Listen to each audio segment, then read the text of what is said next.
Attorney G, Importante po ba ang insurance? Oo naman, napaka-importante nun. Ito kasi pagkakamali ng karaniwang Pilipino.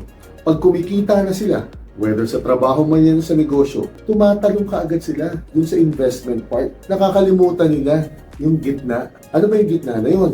Yung tinatawag nating income protection. Bago ka mag-invest, protectionan mo muna yung income mo. Negosyante ka man o nagtatrabaho.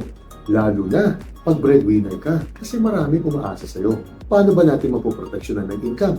Dalawang paraan lang yan. Number 1, emergency fund. Kung nagtatrabaho ka, 6 months worth ng sweldo mo. Pag nagnenegosyo ka, gawin mo 1 taon. Kailangan mo yun just in case mawalan ka ng trabaho o malugi yung negosyo mo. Kasi kung wala kang emergency fund, mababao ka sa utang. Para saan naman ang insurance? Yun naman ang protection mo just in case mawalan ka ng trabaho o malugi yung negosyo mo dahil nagkasakit ka, na-aksidente ka, o kaya namatay ka. Ang kailangan mo naman, dapat yung value ng insurance mo equivalent to at least 5 years ng income mo. Para naman may iwan doon sa mga umaasa sa iyo kahit ano man ang mangyayari sa iyo. At least may panggasto sila hanggang sa makatayo sila sa sarili ng paa. So lagi mong tatandaan, income protection, bago investment. Yun lang yun. Good luck.